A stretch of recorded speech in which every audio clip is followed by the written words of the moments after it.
episode 24 in the 100-day reality challenge. And a couple of things. I have not picked up that book. It's like my kryptonite now, because there's so many things in there. I am suspecting that I'm going to have to work on.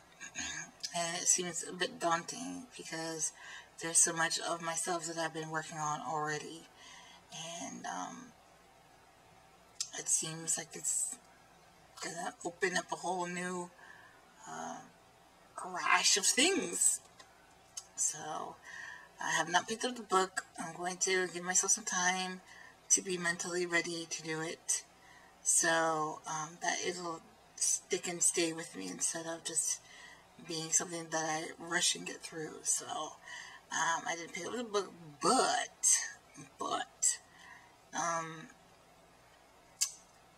there was a comment that was made on my day 23 video, and it kind of helped me to really understand more why I do some of the things that I do. Like I said in day 23 that I help people, and a lot, even strangers, to the point where it puts me sometimes in not good situations. And the person commented on my video that perhaps the love that the love and the help that I'm giving those people is the love and the help that I need to be giving to myself. And that was true in a way that I think I've never looked at it that way before, because I also replied back to this person that oftentimes when I do things for people, and the moment when I do them, it's like, here, let me help you, this is so awesome, I'm glad that I can be of help and service.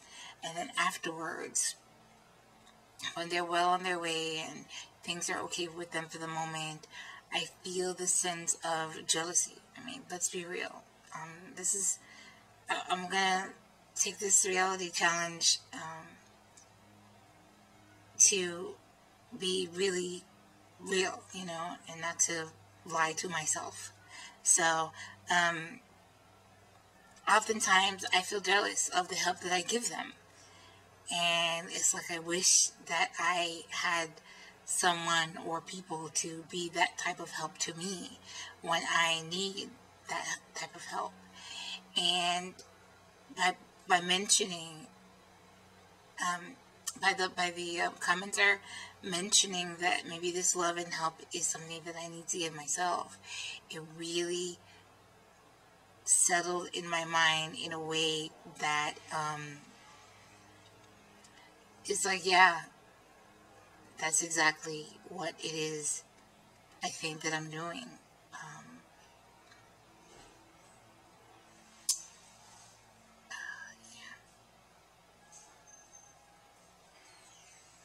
I am projecting the love and the help that I wish that I can have in my life, that I wish that I had in my life growing up. I mean, the help and the love that I give people is really so specific. It's really comprehensive. It's thorough. If someone needs a shirt, I don't just give them a shirt. I make sure that they have pants, and I make sure that they have the socks, and I make sure that their shoes are okay, and I make sure they have a couple dollars in their pockets. So it's extensive. I make sure that when they leave me, they leave with two things.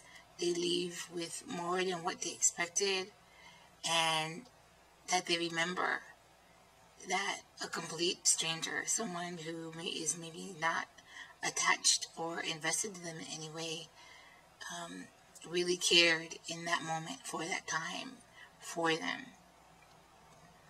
And that kind of sets me up for the person or people coming back, because they feel that, okay, she did it once, then maybe she'll do it again.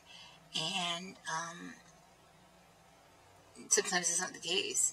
I mean, in that moment, I felt the need to help them, but it doesn't necessarily mean that I want to continue helping them, you know. I just wanted to be that Hail Mary pass, that saving grace that helped them through a particular rough spot, and for them to be able to continue on and do for themselves. But what winds up happening is people wind up coming back, and they kind of get addicted to my help, and that leaves me in a position of being drained, where I am right now, where I feel like I have nothing for myself. And this idea of loving myself in the ways that I love other people really brought up the question or the understanding that I don't know what it is to love myself. I don't know what it is to do for myself what it is I do for other people. I really, really don't.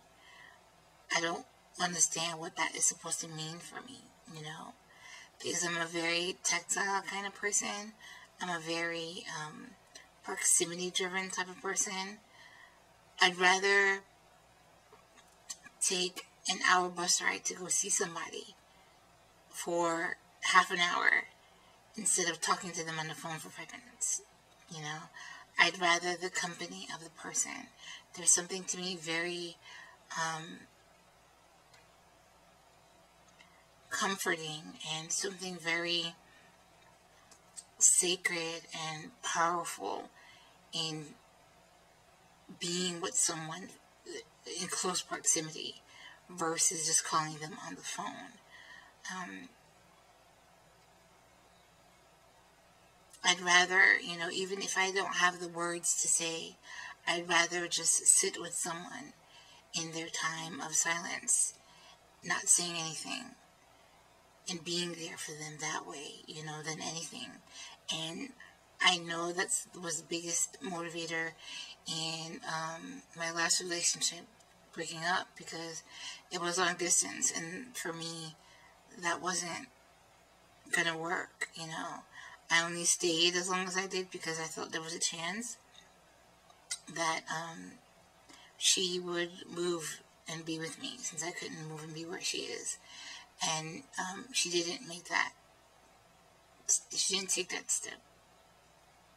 Maybe because she wasn't ready, or that's not what she wanted to do. But it was kind of devastating for me because I need that close proximity. You know, like I said, even if I don't have any words to say, as long as the person is near, I appreciate that a lot. So, I don't know how to translate that into self-love. I don't know for me what that would look like for me to love myself, because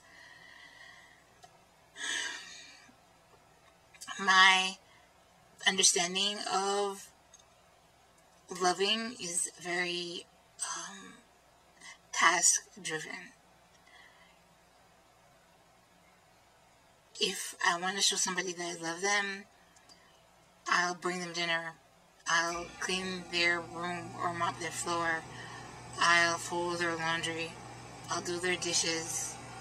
I'll show in some kind of physical way that I love them. And there are things I do for myself already physically that shows that I have some level of love for myself. But in the other ways, the other emotional ways, I don't know what that is for self-love. I have a really hard time saying I love you to people. I have a really hard time showing affection. I have a really hard time completely trusting and loving other people. So I don't know what that is supposed to look like for self, you know. So that's what I've been thinking about, and it makes me a little sad because I know that I have all this love inside, and if I can be with the right person,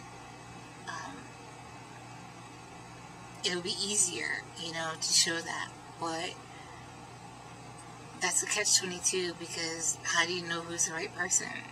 They might be the right person for that moment, and I have a hard time knowing when to break things off, I think, or when things should be over.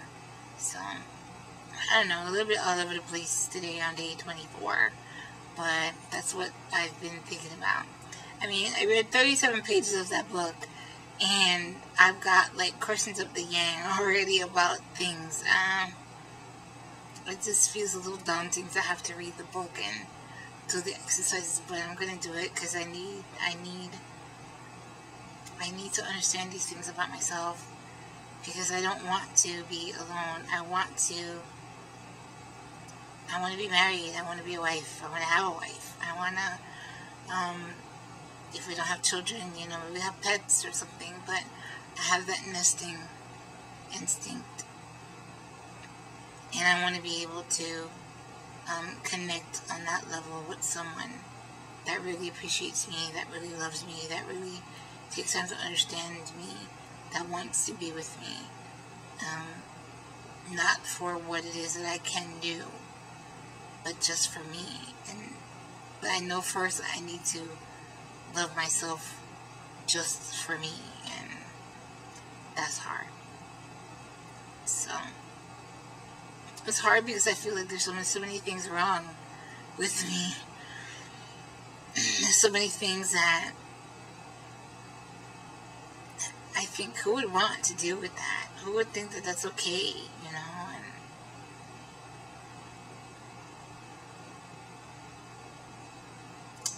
But it's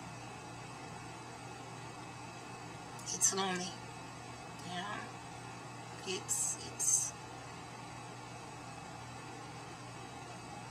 not a complete life, I think, for me, without living it with someone and experiencing it with someone. I don't know. So that's day 24. Day 24. Alright.